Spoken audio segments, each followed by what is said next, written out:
తెలంగాణలో అసలు న్యూసే లేనట్టు మంగ్లీ మంగ్లీ మంగ్లీ అని ఈ జంగ్లీ న్యూస్ను పట్టుకున్నారు.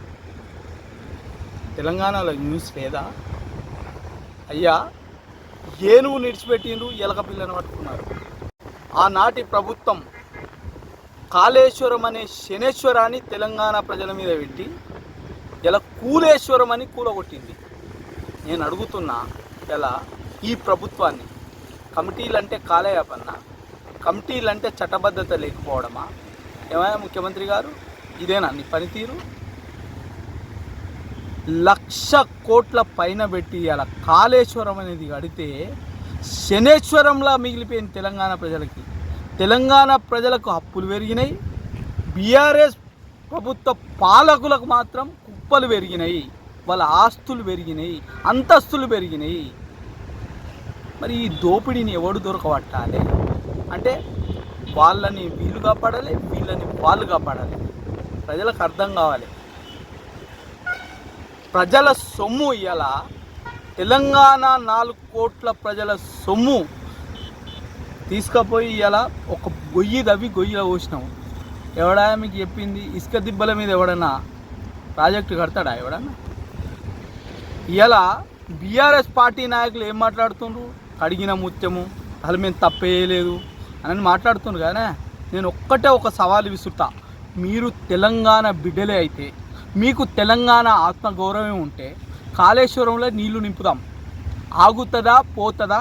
అదే మీకు పరీక్ష, అగ్ని పరీక్ష. అది మీకు రండ్రి. మీకు దమ్ముంటే దొంగ మాటలు, లంగ మాటలు, లఫంగి మాటలు మాట్లాడు కాదు. ఇలా కాళేశ్వరంలో నీళ్లు నింపుదాము.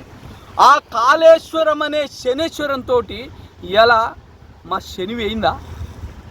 1,00,00,000 ఎకరాల మాగానికి ఇలా నువ్వు ఇలా నీళ్ళు ఇస్తాను, ఇచ్చినవా? పట్టుమని 20 లక్షల ఎకరాల భూమికి నువ్వు నీళ్ళు ఇవ్వలే.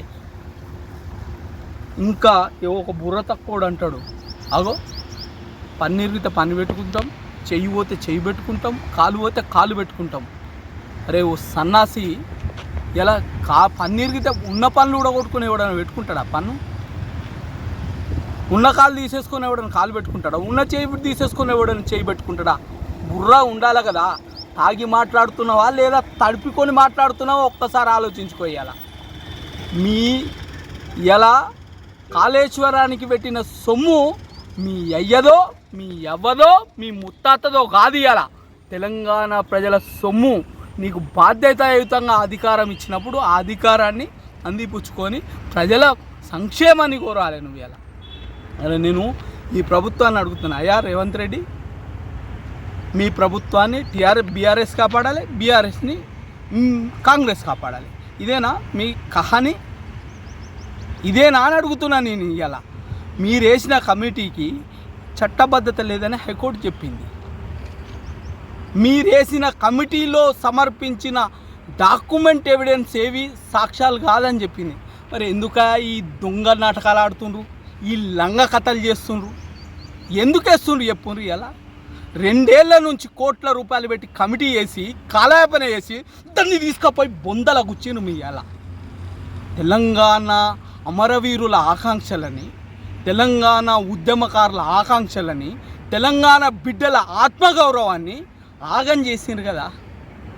మీకేం తెలుస్తుందా? ఇలా పోయిన పానాలు పోయిన మా బిడ్డలది తెలుస్తుంది. మా జీవితాలని పనంగా పెట్టుకొని జీవచ్చముల్లో బతికిన మాకు తెలుస్తుందయా? మీరు కాదు ముఖ్యమంత్రి.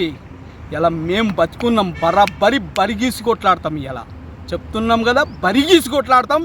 ఏ దొంగ నా కొడుకుని ఇలా వదిలిపెట్టాం. తెలంగాణ ప్రజల సొమ్ముదిన దొంగ నా కొడుకులని వెంట పడతాం. ప్రాంతం వాడే మోసం చేస్తే ప్రాంతంలోనే పాతర పెడతాం.